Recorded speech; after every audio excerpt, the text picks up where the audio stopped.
Did you know in the mid 1940s, the entire state of Iowa was basically just one large German POW camp? Let's talk about it. I'm JT, the Iowa investigator. I make videos about things I find interesting in the state of Iowa, so if you have any ideas or things you'd like to know more about, feel free to comment them and I might look into them. Today we're talking about Iowa's role in housing prisoners of war during World War II. You can't really get reliable, accurate numbers on this, but from what I can tell, Iowa had the third most prisoners of war in the United States, only behind Texas and California.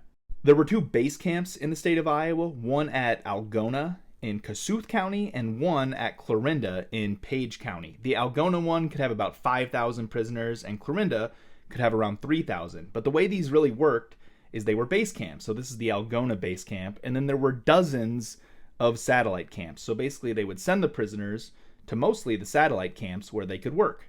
This made sense for several reasons. One, there was a labor shortage in Iowa because a lot of the men had gone off to fight in the war.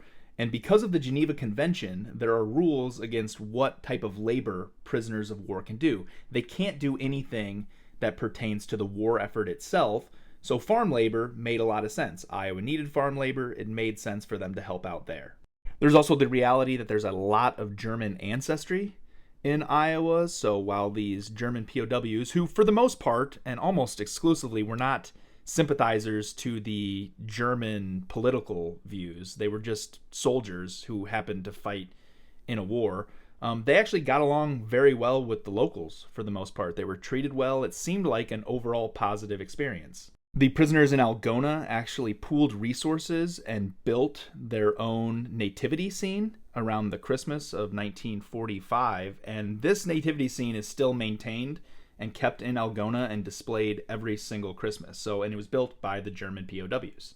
Some German soldiers also took up art, and then it was left in Algona when they were freed. And apparently, from reading about it, it's extremely rare for POWs to produce art that is then left behind, and this is still on display at a museum in Algona. So for just a couple years in the 1940s, there were tens of thousands of World War II prisoners of war living and working in the state of Iowa. So a cool little slice of Iowa history.